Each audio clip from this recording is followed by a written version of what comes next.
이 아침에 하나님께서 오늘 우리에게 주신 말씀은 요한복음 11장 31절에서 44절까지의 말씀을 보도록 하겠습니다. 요한복음 11장 31절에서 44절까지의 말씀을 보도록 합니다.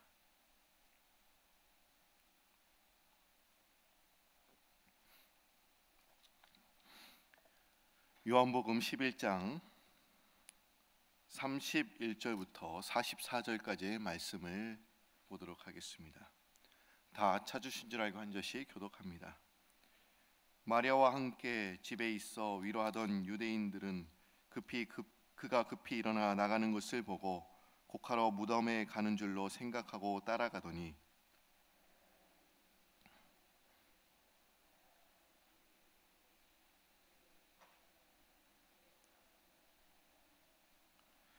예수께서 그가 오는 것과 또 함께 온 유대인들이 오는 것을 보시고 심령에 비통히 여기시고 불쌍히 여기사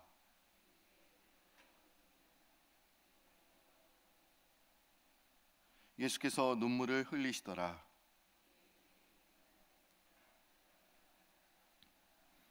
그중 어떤 이는 말하되 맹인의 눈을 뜨게 한 이 사람이 그 사람은 죽지 않게 할 수 없었더라 하더라.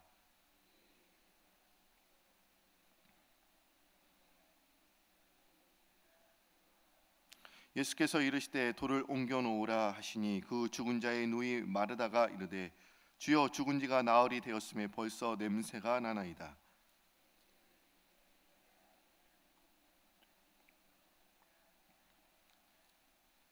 돌을 옮겨 놓으니 예수께서 눈을 들어 우러러 보시고 이르시되 아버지여 내 말을 들으신 것을 감사하나이다.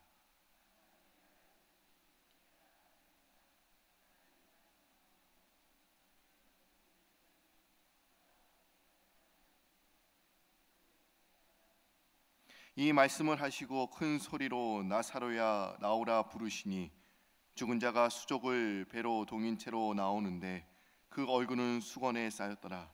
예수께서 이르시되 풀어 놓아 다니게 하라 하시니라. 아멘. 하나님께서는 저희들에게 오늘도 복된 하루를 허락해 주셨습니다. 우리 한번 옆에 있는 분과 인사를 나누도록 하겠습니다. 잘 오셨습니다. 반갑습니다.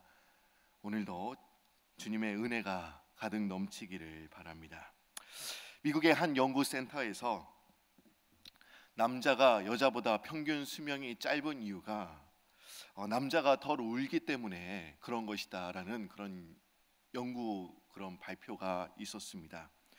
여러분, 눈물은 인체의 배설물 중에서 가장 깨끗한 것이라고 합니다. 눈물의 98.5%가 수분으로 또한 이루어져 있고 또 그 속에 또 뭐가 있냐?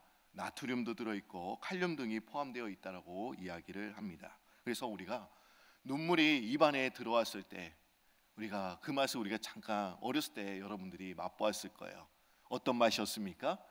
짭짤한 맛이었습니다. 그것은 그 나트륨 때문에 그런 것이죠. 그리고 감정에 북받쳐 올랐을 때 흘리는 그런 눈물과 우리가 넘어져서 상처로 아파서 눈물을 흘리는 그 눈물과는 화학적인 성분마저 다르다는 그런 연구 결과가 또한 있었습니다. 그래서 이 감정의 결과로 우리가 눈물을 흘리는 것은 우리가 스트레스로 인해서 많은 성분이 나쁜 화학물질이 우리가 들어오는데 그것을 밀어낸다라고 또한 이야기를 합니다. 그만큼 눈물이 우리에게 많은 이로운 것을 또 준다는 것을 우리가 알 수가 있습니다. 또 성경에서도 눈물이 얼마나 유익한지를 또한 말하고 있습니다. 하나님 앞에서 눈물을 흘릴 수 있는 사람이 그런 사람이 복이 있다라고 주님께서 말씀을 하셨죠. 여러분, 마태복음 5장을 보시면 산상수훈에서 팔복에 대해서 말씀하시면서 두 번째 애통하는 자는 복이 있는 사람이다라고 말씀을 하셨습니다. 애통하는 자는 복이 있나니 그들이 위로를 받을 것이며 이렇게 말씀하고 있어요.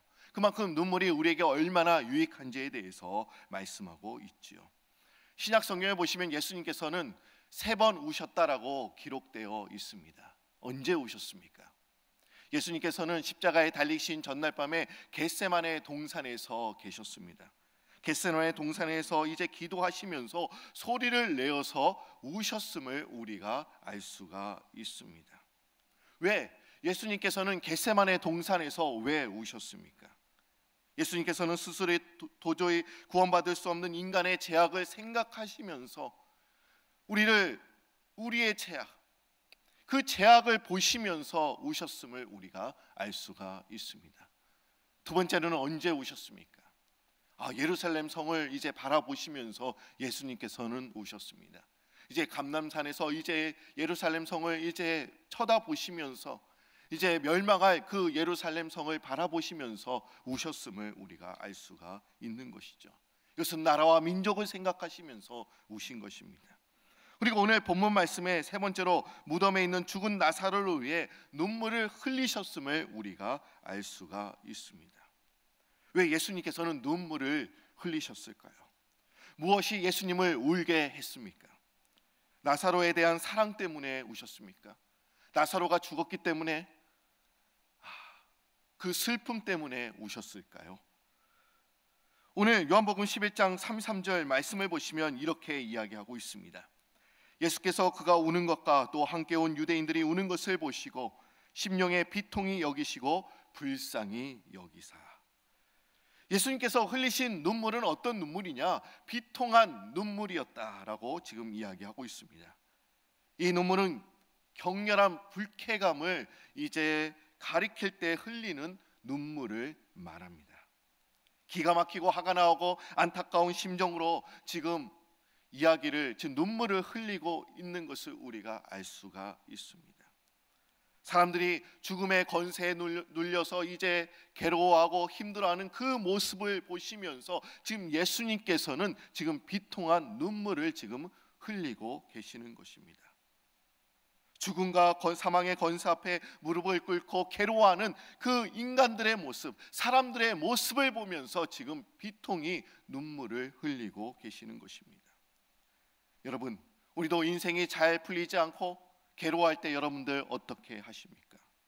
아마 그럴 때가 여러분들 많이 있지 않습니까? 인생이 잘 풀리지 않아서 괴로워할 때가 너무나 많이 있지 않습니까? 예수님께서는 우리가 그렇게 괴로워하고 있을 때 주님께서는 우리를 보시면서 비통한 눈물을 흘리신다라고 지금 말씀하고 계시는 것입니다. 33절 말씀을 보시면 예수님께서 비통히 여기시고라고 이야기하고 있죠. 또 38절 말씀도 한번 보시기를 바랍니다. 38절 말씀 다 같이 읽습니다. 이에 예수께서 다시 속으로 비통히 여기시며 무덤에 가시니 무덤이 구리라 돌로 막았거늘. 지금 보시면 다시 속으로 비통히 여기시며 무덤에 가셨다라고 지금 말씀하고 있습니다. 예수님께서 비통한 마음, 그런 마음을 가지신 이유는 무엇이었습니까? 그것은 그들의 불신앙 때문에 지금 이렇게 비통히 여기셨다는 것을 우리가 알 수가 있습니다. 먼저 마리아의 믿음 없음과 또 예수님께 대한 원망 때문이었습니다. 여러분, 마리아가 이렇게 얘기하죠. 주님께서 여기 계셨더라면 우리 오라버니가 죽지는 않았을 것입니다. 이러면서 지금 주님께 지금 원망하면서 빨리 오시면 우리 오라버니가 살았을 것인데, 이러면서 주님께 원망하고 있습니다. 또한 유대인들을 보십시오. 유대인들이 이제 나사로 가정, 이 마르다와 마리아를 이제 위로하기 위해서 이제 왔어요. 그런데 또 유대인들이 예수님께 이제 조롱을 하지요. 30절 말씀 보시면 이렇게 이야기를 하고 있습니다. 그중 어떤 이는 말하되 맹인의 눈에 뜨게 한 이 사람이 그 사람은 죽지 않게 할 수 없었더냐 하더라라고 지금 이야기를 하고 있습니다. 맹인의 눈은 뜨게 하면서 이 사람은 살릴 수가 없구나, 이러면서 유대인들이 또한 예수님을 지금 조롱하고 있습니다. 왜 예수님께서 그런 비통한 마음을 가지셨을까요?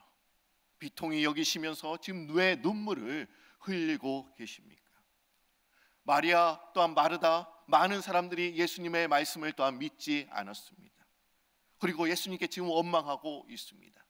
또 유대인들이 또한 예수님께 조롱하고 있습니다. 지금 그것에 지금 예수님께서는 비통한 마음으로 지금 눈물을 흘리셨음을 우리가 알 수가 있습니다. 하나님의 백성들이 죽음과 고난 앞에서 두려워하며 지금 절망하고 있었습니다. 하나님을 의지하지 않고 끝까지 하나님께 매달리지 않고 지금 절망하고 원망하고 있다니 얼마나 하나님의 아들이신 예수님께서 얼마나 화가 나셨을까요? 여러분, 예수님을 믿지 못하고 그들의 불신앙 때문에 예수님은 비통한 눈물을 지금 흘리고 계시는 것입니다. 평소에 믿음이 좋던 사람들도 어떻습니까? 극심한 고난에 빠지게 되면 이제 믿음이 흔들리곤 합니다. 그리고 갑작스러운 사건에 놀라서 절망하며 이제 좌절하기도 합니다. 이런 모습을 보시는 예수님께서는 기가 막히신 것입니다.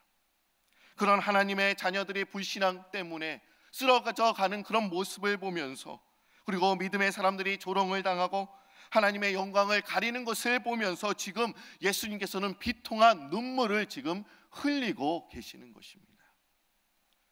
여러분, 나사로가 이미 죽었어도, 이미 상황이 종료되었어도 우리는 끝까지 믿어야 합니다. 우리가 그런 믿음을 가지고 나아가야 하는 것입니다. 지금 나사로가 죽은 지 나흘이나 되어버렸죠. 마음에 원망이 있습니다. 또 의심이 찾아와도 우리는 믿어야 되는데 우리는 믿지를 못합니다. 여러분, 사실 죽은 상태에서 우리가 해야 할 일은 아무것도 없습니다. 이미 죽어버렸고 상황은 다 종료가 되었습니다. 그렇다면 무엇이 남아 있을까요? 이제 하나님께서 일하실 것만 남아 있습니다. 우리가 상황이 종료되었을 때, 하나님, 내가 이제는 할 것이 아무것도 없습니다. 이제 주님께 맡겨 드립니다. 그러면 그때부터 주님께서는 일하시기 시작하십니다. 우리가 그런 믿음을 가져야 된다는 그런 말씀입니다. 여러분, 우리는 모든 상황이 끝나본 내가 할 수 있는 것이 없으면 다 끝났다고 우리는 생각해 버립니다. 두 손 들고 포기하고 이제 돌아서 버립니다. 하지만 사실은 그때부터 하나님께서 일하십니다. 하나님은 그때까지 사람이 아무것도 할 수 없을 때까지, 상황이 끝장날 때까지, 우리가 내가 두 손 들고 포기할 때까지 주님께서는 우리를 기다리고 계시는 것입니다. 여러분, 우리의 상황이 종료되었습니다. 끝장났습니다. 모든 것을 다 그냥 주님께 맡겨버리십시오. 그러면 주님께서는 그때부터 일하시기를 시작하십니다. 우리가 그런 믿음을 가지고 지금 나아가야 합니다. 두 번째로 예수님께서 흘리신 눈물이 있습니다. 그것은 불쌍하는 마음으로 흘리신 사랑의 눈물이었습니다. 이 눈물은 안타깝고 불쌍하고 안 되었다 여기는 그런 사랑의 눈물을 지금 흘리고 계십니다. 지금 부모도 없이 삼남매가 지금 살아가고 있지 않았습니까? 그런데 사랑하는 오빠를 지금 잃어버린 것입니다. 그리고 오빠를 잃어버린 그 마리아의 그 괴로워하는 모습을 보시면서 그들을 불쌍히 여기셨어요. 마리아뿐만 아니라 마르다도 불쌍히 여기신 것이죠. 그들의 사정이 너무나 딱해서 지금 가슴 아파하시면서 눈물을 흘리고 계십니다. 여러분, 우리는 예수님께서 흘리신 두 가지의 눈물, 비통한 눈물, 그리고 또한 불쌍한 마음으로 흘리는 사랑의 눈물을 우리는 흘릴 줄 알아야 됩니다. 죽음 앞에서, 권세 앞에서 믿음이 없이 괴로워하는 그들을 보면서 우리가 비통한 눈물을 흘려야 합니다. 여러분들 한번 주위를 한번 보시기를 바랍니다. 죽음 앞에서, 죽음의 권세 앞에서 무너져가는 사람들을 우리가 많이 보지 않습니까? 우리가 그들을 바라보면서 우리가 비통한 눈물을 흘릴 수 있어야 된다는 그런 말씀입니다. 비통한 눈물뿐만 아니라 또한 그들을 불쌍한 마음으로, 사랑하는 마음으로 또한 눈물을 흘릴 수 있어야 된다는 그런 말씀입니다. 우리는 세상에서 많은 눈물을 우리는 흘리게 됩니다. 우리는 이럴 때 눈물을 흘리게 되지요. 세상에서 오는 실패와 좌절감으로 오는, 우리가 그럴 때 우리가 눈물을 흘릴 때가 있습니다. 또는 자신이 자존심이 상해서 눈물을 흘릴 때도 있고, 슬퍼하는 경우도 있고, 억울한 일을 당해서, 망신을 당해서 눈물을 흘릴 때도 있습니다. 또 어떤 사람은 그 성격이 우울한 그런 성격을 갖고 있어서, 그런 사랑하는 사람을 또한 잃어버릴 때, 누군가를 또한 이별했을 때 또 눈물을 흘리기도 합니다. 그런데 성경에서는 이렇게 말씀하고 있어요. 이럴 때 울어야 된다. 그럼 제가 아까 팔복에 대해서 말씀을 드렸습니다. 애통하는 자는 복이 있다. 그렇죠? 주님께 우리가 주님 앞에서 울 수 있는 자들이 복이 있다라고 말씀을 하셨어요. 그런데 그 애통이라는 단어에는 이런 뜻이 담겨져 있습니다. 헬라어 원문을 보시면 이런 뜻을 갖고 있습니다.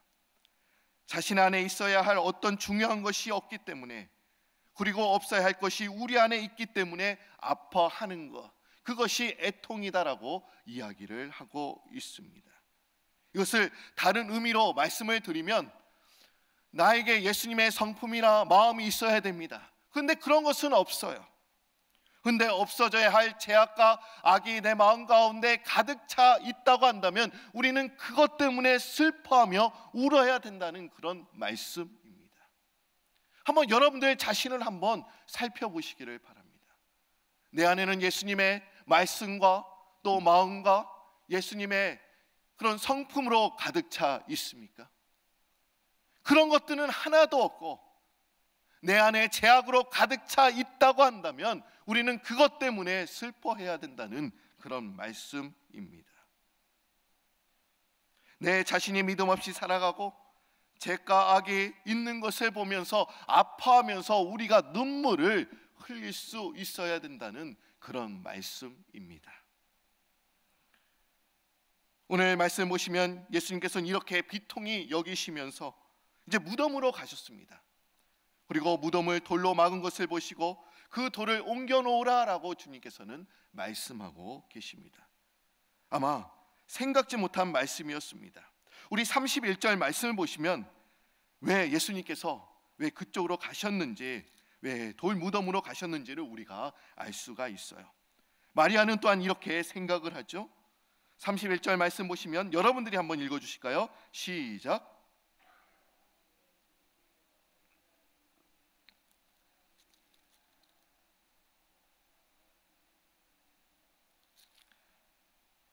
마리아와 또 유대인들은 이렇게 생각했습니다. 예수님께서 곡하러 이제 무덤으로 갔을 것이다 라고 지금 생각하고 있는 것이죠. 근데 예수님은 갑자기 무덤 문을 열어놓아라 라고 지금 말씀하고 계십니다. 이미 끝날 일인데 무엇 때문에 무덤을 이제 열으라고 하셨습니까? 또 마르다는 나사로가 죽어서 벌써 나흘이나 지났습니다. 냄새가 너무나 납니다. 열어봤자 뭐합니까? 지금 이렇게 또한 이야기를 하고 있습니다. 지금 다 썩어서 냄새가 진동할 텐데 왜 문을 열라고 지금 하시는 것입니까? 이유는 분명했습니다. 예수님은 죽은 나사로의 시체를 보기 위해서 열라고 하신 것이 절대로 아닙니다. 또 나사로의 무덤 안을 구경하시기 위함도 아니었습니다. 이유는 단 한 가지였습니다. 어떤 이유였을까요? 그것은 죽은 나사로를 다시 살리시기 위함이었습니다. 하나님의 능력과 권능을 나타내시기 위함이었습니다. 그들의 문제와 아픔을 단숨에 해결해 주시기 위해서 죽은 나사로의 무덤을 지금 열어라 라고 지금 말씀하고 계시는 것입니다. 그런데 마르다의 반응은 어떠했습니까? 여러분 보십시오. 40절 말씀에 39절에 이렇게 이야기하고 있지 않습니까? 누이 마르다가 이르되 주여 죽은 지가 나흘이 되었으며 벌써 냄새가 납니다. 근데 예수님께서는 또한 이렇게 말씀하시죠. 내가 믿으면 하나님의 영광을 봤을 텐데. 여러분 예수님께서 이렇게 마르다에게 왜 무덤 문을 지금 열으라고 지금 말씀하고 계시는 것입니까? 그것은 이미 모든 것이 끝났어도 전혀 가능성이 없더라도 주님께서 명령하시면 믿음으로 순종하라는 그런 이야기입니다. 여러분 믿음이란 과연 무엇입니까? 우리가 항상 믿음의 정의에 대해서 이야기를 하죠. 여러분 믿음은 순종을 가리킵니다. 그리고 그 순종이 또한 기적을 낳게 됩니다. 그러니까 여러분들이 주님 앞에 믿음으로 순종하면 또 어떻습니까? 우리 삶 가운데 기적이 일어나는 것입니다. 왜 기적이 일어나지 않을까? 제가 아까 말씀을 드렸죠. 모든 상황은 다 종료되었어요. 종료되었을 때 어떻게 해야 됩니까? 그것을 그냥 주님께 그냥 의지하고 맡겨버려야 되는 거예요. 그러면 그때부터 하나님께서 일하십니다. 우리가 그런 믿음을 가지고 나아가야 될 줄로 믿습니다. 여러분, 말하는 예수님 앞에서 믿습니다라고 신앙을 고백했습니다마는 어떻습니까? 지금 다 틀려버렸습니다. 지금 불가능합니다라고 이야기를 합니다. 우리가 그 전에 20 보실까요? 이렇게 말씀하고 24절에서 26절까지의 말씀을 보시면 그 마르다는 지금 마지막 날 부활 때에는 다시 살아날 줄을 내가 믿습니다라고 지금 믿음이 있었던 사람이었습니다. 분명 믿음이 없는 사람은 아니었어요. 마지막 날 우리가 부활할 줄은 믿습니다. 그러나 지금 당장 나사로가 부활합니다, 이것은 믿지는 못했습니다. 지금 앞에 현실을 보고서는 불가능하다, 지금 이렇게 말하는 것과 같은 것이었어요. 마지막 날에는 우리가 부활할 줄 믿습니다, 이런 믿음은 갖고 있었지만 지금 현실, 지금 현재의 믿음은 없었다는 것을 우리가 알 수가 있습니다.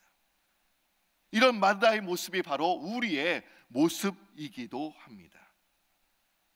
그러나 우리는 현실을 보는 것이 아니라 예수님을 믿고 주의 말씀을 믿고 우리가 순종하며 나아가야 합니다. 그리고 우리는 있는 모든 것을 그대로 우리가 드러내야 합니다. 하나도 숨기지 말고 주님 앞에 내 속을 드러내야 합니다. 여러분, 지금 문을 열었습니다. 여러분, 무덤 문을 열었을 때 그 안에는 어땠을까요? 냄새가 분명 났을 것입니다. 이 무덤 문을 열러 간다는 것은 또 우리의 마음의 문을 열으라는 그런 말씀이기도 합니다.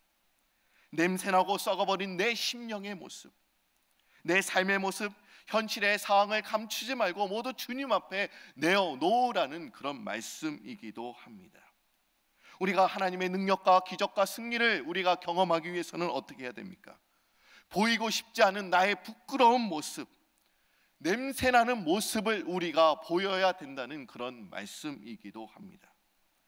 여러분, 우리가 병원에 가서 의사에게 우리가 아픈 것을 보여줘야지, 함부를 우리가 보여줘야지 의사가 진단할 수 있습니다. 그리고 잘 치료할 수가 있습니다. 근데 마찬가지로 우리가 부끄럽다고 그 상처나는 부위를 보여주지 않는다면 우리가 제대로 치료를 받을 수가 없습니다. 마찬가지입니다. 나의 현실, 나의 인격, 나의 상황을 주님 앞에 진실되게 다 보여드려야 주님께서는 우리를 치료해 주실 수가 있습니다. 그럼 여러분들의 속에는 무엇이 들어 있습니까? 과연 내 속이 나사로의 무덤 같지는 않습니까? 예수님은 바리새인들에게 이렇게 말씀하셨죠. 해칠한 무덤 같다. 여러분, 해칠한 무덤이란 무엇을 의미하는 것입니까? 마태복음 23장 27절 말씀을 보시면 예수님께서는 이 바리새인들에게 이렇게 말씀하시지 않으셨습니까? 화 있을진저 외식하는 서기관들과 바리새인들이여, 해칠한 무덤 같으니 겉으로는 아름답게 보이나 그 안에는 죽은 사람의 뼈와 모든 더러운 것이 가득하다라고 주님께서는 말씀하셨습니다.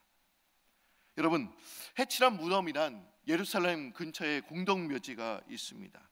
그런데 거기를 지나가는 순례객들이 많이 있었습니다. 그런데 실수로 이 무덤을 밟지 않도록 이제 석회질로 그 무덤에 이제 칠한 것입니다. 왜 그렇게 했을까요? 여러분, 율법을 보시면 이렇게 나와 있죠. 사람의 시체를 만지게 되면 어떻게 돼요? 7일 동안 부정해진다는 그런 율법의 말씀이 있지요. 그래서 무덤을 접촉하게 되면 7일 동안 부정하기 때문에 지금 그렇게 지금 석회질로 칠한 것입니다. 눈에 띄게 지금 만든 것입니다. 여러분, 아무리 우리가 겉이 깨끗해도 어떻습니까? 속을 들여다보면 더러운 것들이 얼마나 우리 안에 들어있는지 모릅니다. 주님께서는 우리에게 이렇게 말씀하셨어요. 사람의 입으로 들어가는 것이 사람을 더럽게 하는 것이 아니라 입에서 나오는 것이 사람을 더럽게 한다. 우리를 더럽게 하는 것은 우리의 입으로 나오는 것들이 지금 더럽다는 것을 지금 말씀하고 있습니다. 내 속에 들어있는 욕심과 정욕과 더러운 마음과 그리고 병든 마음들을 내놓아야 되는데 우리가 내놓지 못하는 그런 모습을 우리가 보게 됩니다. 미움과 시기와 질투와 원망, 그 불평을 내놓아야 된다는 그런 말씀이기도 합니다.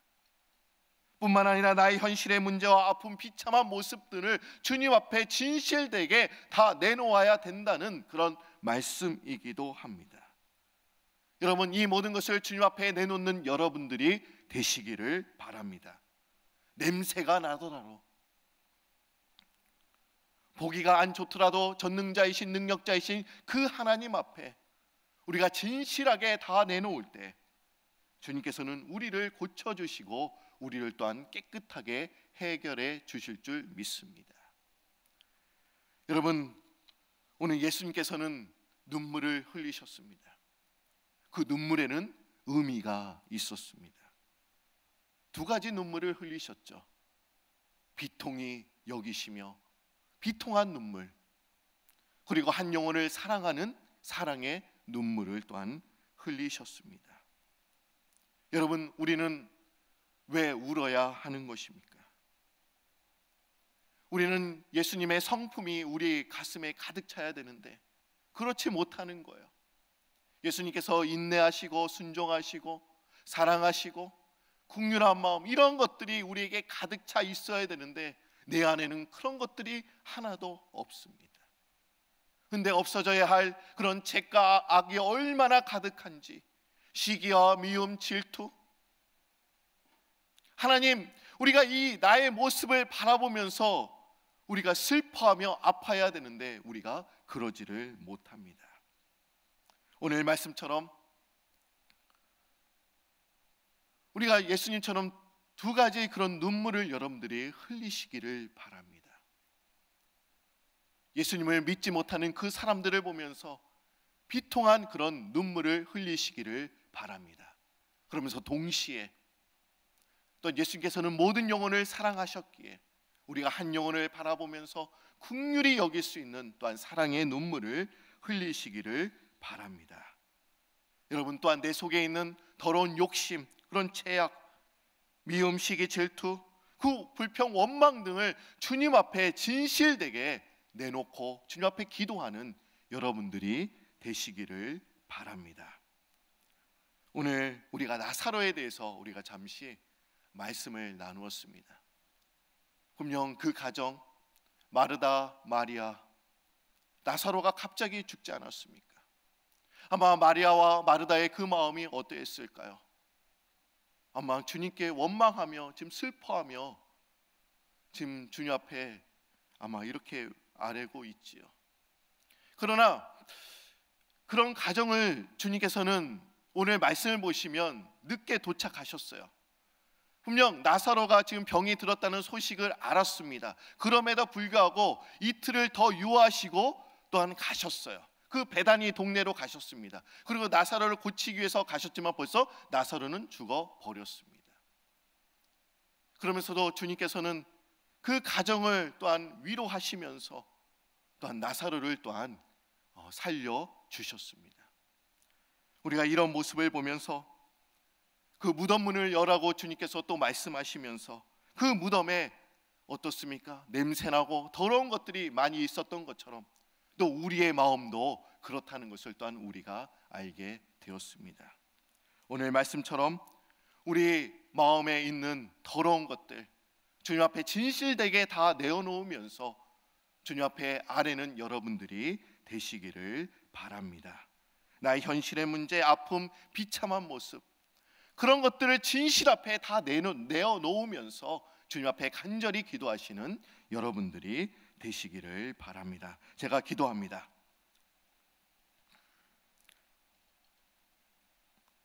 사랑의 하나님, 주님께서 흘리신 그 눈물의 의미를 저희들에게 알려주시니 참 감사합니다. 주님께서는 여러 번 눈물을 흘리셨습니다. 겟세마네 동산에서 눈물을 흘리셨고 또 예루살렘 성을 보시면서 또한 죽어있는 나사로를 보시면서 오셨던 그 예수님의 모습을 우리가 보게 됩니다. 주님, 우리의 마음이 얼마나 메말라 있는지, 우리는 울어야 할 때 울지를 못하고 또 웃어야 할 때 울지 못하는 우리의 모습을 보게 됩니다. 주 하나님, 오늘 예수님처럼 우리도 예수님과 같은 눈물을 흘리기를 바랍니다. 비통한 눈물, 또한 동시에 한 영혼을 불쌍히 여길 수 있는 사랑의 눈물, 우리가 그런 눈물을 흘리면서 나아갈 수 있도록 주님이여 인도하여 주시옵소서. 주님, 내 안에 주님의 것들이 가득 차 있어야 되는데 그렇지를 못하고 내 안에 죄와 악으로 가득 차 있는 그 모습을 보면서 우리가 철저히 아파할 수 있도록 주님 인도하여 주시고, 주님, 나의 마음 문을 열어서 내 속에 있는 더러운 냄새나고 추잡한 것들을 다 내어놓을 수 있는 저희들이 될 수 있도록 주님이여 도와주옵소서. 아버지여, 주님께서는 내 마음의 문을 보기를 원하십니다. 주님께서는 나사로의 무덤을 보시기 원하셨던 것처럼 주 하나님, 나의 마음의 문도 보시기를 원하시오니 주님, 냄새가 나더라도, 주님, 부끄럽더라도 주님, 모든 것을 주님 앞에 내어 보일 수 있는 저희들 되게 하여 주시고, 내 속에 성령의 것으로 가득 채워 주셔서 진정으로 주님 앞에 간절히 구하며 온전히 그리스도인으로 살아갈 수 있는 저희들 될 수 있도록 주님이여 인도하여 주시옵소서. 주 하나님, 이 프라미스 교회를 더욱더 사랑하여 주셔서 아버지 414 사명을 잘 감당하는 교회가 될 수 있도록 주님 인도하여 주시고, 한 영혼을 살리기 위해서 목숨 바쳐 최선을 다할 수 있는 우리 성도님들 다 될 수 있도록 주님이여 도와주시옵소서. 주님, 지금 우리가 마지막 때에 살고 있습니다. 험한 세상에 우리가 살고 있습니다. 이 세상에 진정으로 우리가 뱀처럼 지혜롭게 살아갈 수 있는 저희들 되게 하여 주시고, 우리가 세상 앞에 무릎을 꿇는 것이 아니라 세상에 나가서 빛과 소금의 역할을 잘 감당하며 나아갈 수 있는, 오늘 하루 승리자의 삶을 살 수 있는 저희들이 되게 하여 주시옵소서. 감사드리오며 예수님의 이름으로 기도드립니다. 아멘.